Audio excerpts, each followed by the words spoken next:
નમસ્કાર મિત્રો, Gujarat TV YouTube ચેનલમાં સ્વાગત છે। આજના વિડીયોની અંદર આજના સૌથી મોટા 5 ખેડૂત સમાચાર આજના વિડીયોની અંદર જાણવાના છે। તે પહેલાં દરેક મિત્રોને નમ્ર વિનંતી કે ચેનલ ઉપર નવા આવ્યા હોય તો ચેનલને ખાસ સબસ્ક્રાઇબ કરી લેજો અને વિડીયો પસંદ આવે તો વિડીયોને લાઇક કરી દેજો।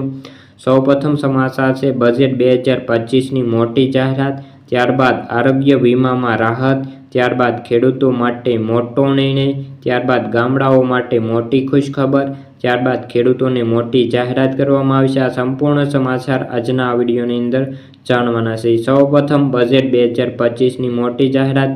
1 ફેબ્રુઆરીના રોજ નાણામંત્રી સીતારમણ વડાપ્રધાન નરેન્દ્ર મોદીના આ ત્રીજા કાર્યક્રમમાં પ્રથમ બજેટ રજૂ કરવાના છે। નાણામંત્રી તરીકે તેમનું સતત 8મું બજેટ આ વખતે રજૂ કરવાના છે। ખેડૂતોથી લઈને મહિલા અને યુવાનોથી લઈને કર્મચારી સુધી દરેક બજેટમાં 2025ની મોટી અપેક્ષાઓ લઈને બેઠા છે। ત્યારબાદના સમાચાર, આરોગ્ય વીમામાં રાહત મળી શકે છે। વરિષ્ઠ નાગરિકોને રાહત મળી શકે છે। બજેટ 2025માં વરિષ્ઠ નાગરિકો માટે આરોગ્ય વીમા પ્રીમિયમની મર્યાદા 1 લાખ રૂપિયા સુધી વધારી શકે તેવી સંભાવનાઓ રહેલી છે, તેમજ જે તે અન્ય લોકો માટે આરોગ્ય વીમા પ્રીમિયમ મર્યાદા 50 રૂપિયા વધારી શકે તેવી સંભાવનાઓ છે।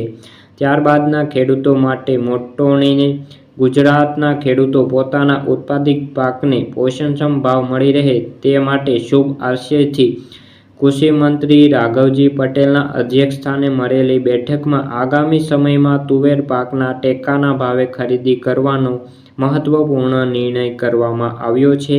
ટેકાના ભાવે તુવેર ચણા કરવા ઈચ્છુક ખેડૂતો આગામી 3 ફેબ્રુઆરી 2025 સુધી ઓનલાઈન નોંધણી કરાવવાની રહેશે। ત્યારબાદના સમાચાર, ગામડાઓ માટે મોટી ખુશખબર। મુખ્યમંત્રી ભૂપેન્દ્ર પટેલે સરકારના ગામડાના લોકો માટે એક મહત્વપૂર્ણ નિર્ણય કર્યો છે। મળતી જાણકારી અનુસાર ગુજરાત સરકારે ગ્રામીણ વિસ્તારના લોકો માટે મહત્વપૂર્ણ નિર્ણય લીધો છે। સરકારના પરિપત્ર અનુસાર હવે 68 પ્રકારના પ્રમાણપત્રો ગ્રામ પંચાયતથી જ મળી શકશે, એટલે કે 67 પ્રકારના જે ગ્રામ પંચાયત હોય ત્યાંથી તમને પ્રમાણપત્રો મેળવી શકશો। દરેક પ્રમાણપત્ર માટે નાગરિકે 20 રૂપિયા ચૂકવવાના રહેશે। ત્યારબાદના સમાચાર, ખેડૂતો માટે મોટી જાહેરાત, પીએમ કિસાન યોજનાની રકમ વધી શકે છે।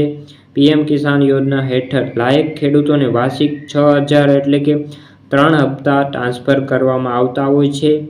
BOFના રિપોર્ટ મુજબ બજેટમાં પીએમ કિસાન યોજનાની રકમ વધી શકે છે એવા સમાચાર મળ્યા છે અને ખેડૂતોમાં આપવામાં આવતી સહાયની રકમ 12000 રૂપિયા વાર્ષિક કરવામાં આવે તેવી સંભાવનાઓ રહેલી છે।